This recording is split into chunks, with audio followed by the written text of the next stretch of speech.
Okay, a little overview here on another question featuring David Hume, but this is going to go in a different direction. Now we're going to actually look at people that have raised objections to Hume, and these have been pretty good objections and really have led to lots of very interesting philosophy, both of them. So if nothing else, interesting things have come out of the fray. That's quite often what we'll see in philosophy. Even when we don't quite get a clear winner, sometimes very interesting things come out of the fight, so to speak. Okay, so here we go. This is about Hume's fork. Do we want to be able to get a clear explanation of that? It comes up a little bit in our readings on Hume, but this you might want to take a little bit of a look on the internet. It's easy to find. Um, I also do, I think, have that on the Hume handout. So go take a look around those different sources, and we talked about it, of course, in class notes. You should have that. So, Hume separates relations of ideas from contingent matters of fact. So, explain why separating things in this way, as Hume does, would appear to suggest that metaphysical knowledge is impossible. Very important to note what we mean by metaphysical knowledge here. Basically, what Kant means, he uses that phrase, metaphysical knowledge, to mean knowledge that's metaphysical, that's about reality, but it's necessary, so necessary knowledge about the world. That's as opposed to contingent knowledge about the world. Let's say to contrast those, one difference would be knowing that there are 17 people in a room. That would be knowing contingent information about the world because there might have been a different number of people in the world in the room. There happens to be 17, but clearly there could have been 15, there could have been 16, there could have been 18. Things could have been different in any number of ways, such that what is the case might not have been. That's the formula for contingent knowledge. It is true, but it might have been otherwise. Some things seem to be necessary truths, or at least philosophers have generally been interested in necessary truths. For example, not there's 17 people in the room, but that item right over there is necessarily a person, or as we might say, essentially a person.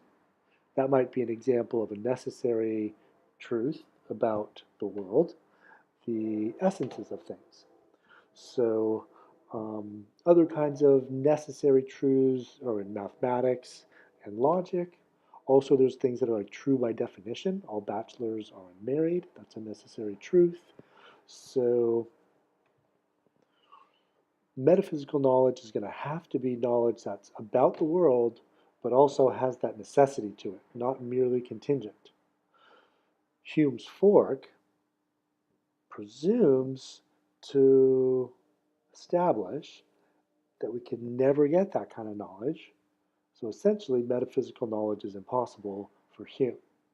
The reason he gives is behind the fork that he makes between relations of ideas, which is one prong of the fork, and contingent matters of fact, which is the other prong of the fork. So why is this a problem for metaphysical knowledge, making this fork?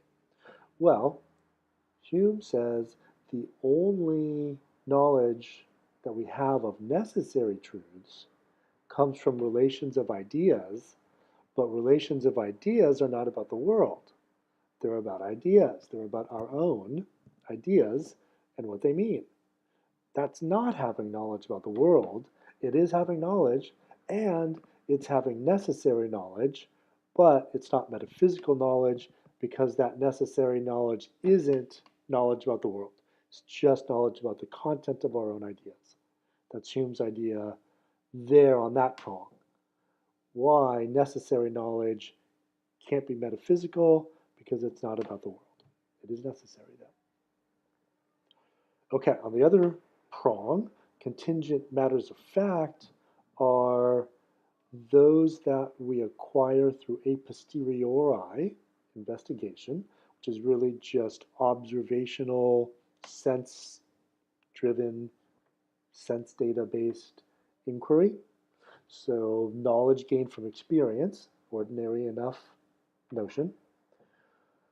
Hume says the only thing that kind of inquiry could ever produce for us, knowledge based on experience, is matters of contingent, matters of fact, what happens to be the case now as seen through the five senses.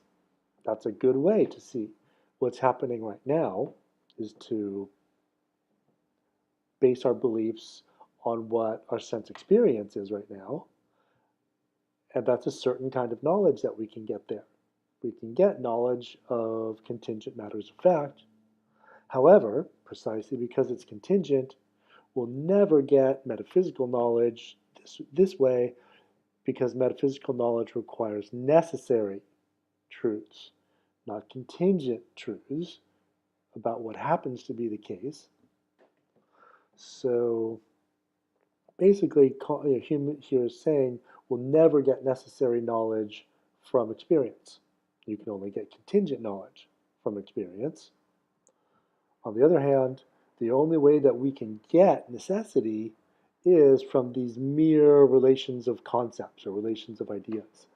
So if you put that together, Hume's fork and tails, we'll never be able to get any knowledge that's necessary and about reality. So we can't have any necessary knowledge of reality. Bummer. That's a skeptic of metaphysics right there. So in response to this is a pretty powerful argument. Both Kant and Kripke have aimed to rebut this argument from Hume, which, based on Hume's fork, concludes that metaphysical knowledge is impossible. It seems to be the end of metaphysics, if he's right. So Kant, in a very long and complicated way, argues that indeed we can have judgments that issue in or provide knowledge that is both necessary and about the world. So we can have some kind of necessary knowledge about the things that we experience. I'm going to not go into the full story here again. Kant's pretty complicated, but basically Kant's going to say that for all a posteriori inquiry, there must be a necessary a priori element that's always there in order to make the a posteriori inquiry possible.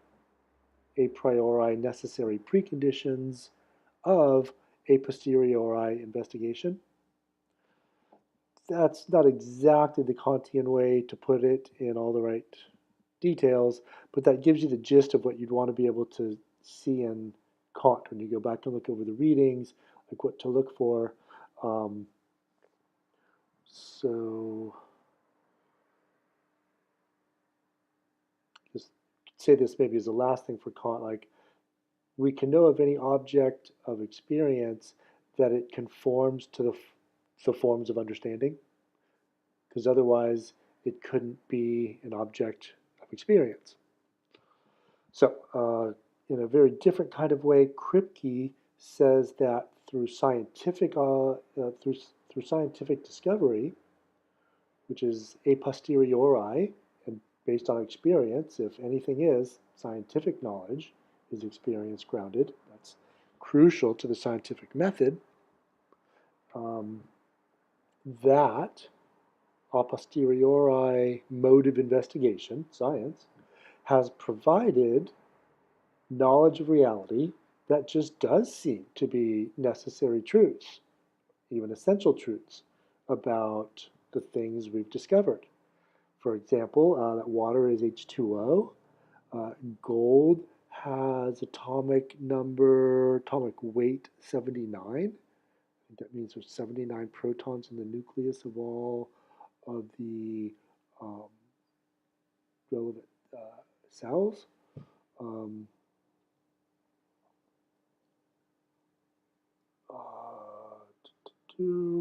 And he also says we can discover empirically not the zygote, the gamete.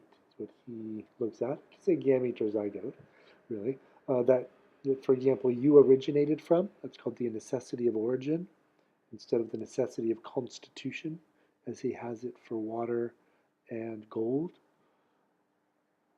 Living organisms like ourselves have as their kind of necessary truth that we can discover empirically, having originated from a certain gamete.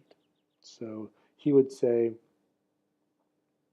any person that originated from a gamete other than yours is a different person. Even if they looked just like you, talked just like you, were a kind of property for property duplicate or doppelganger of you, they wouldn't be you if they arose from a different original gamete. It's a kind of sperm ovum set or pair. Okay, so and these are the kind of just the general ways in which Kant and Kripke show that we simply do have um, knowledge of reality that carries necessity. So there must be something wrong in Hume's understanding of the way these two forks work. And that's been the kind of upshot of this, is that we can now kind of go back and see, what else did Hume seem to have wrong such that he had this incorrect implication? Because now we can see pretty clearly that so these two would argue we can have knowledge of reality that does carry the force of necessity, necessary truths about the world. Alrighty, so that's kind of like the game plan. That's the ball game for question number 2. Of course, you're going to go look into the details, get back into the reading and stuff. You want to make sure you can give a good account of Hume's fork and really explain what metaphysical knowledge is and why it Hume's fork seems to cast doubt on that. So that part you should be able to line up pretty well. Then enter the objections and pick either Kant or Kripke. You don't do both. So enter one objection and really be able to line up as clearly as you can how this function is a kind of defense of the alternative position against Hume. At the end, you can just say who you take to have been the more persuasive argument. All right, have fun with that one.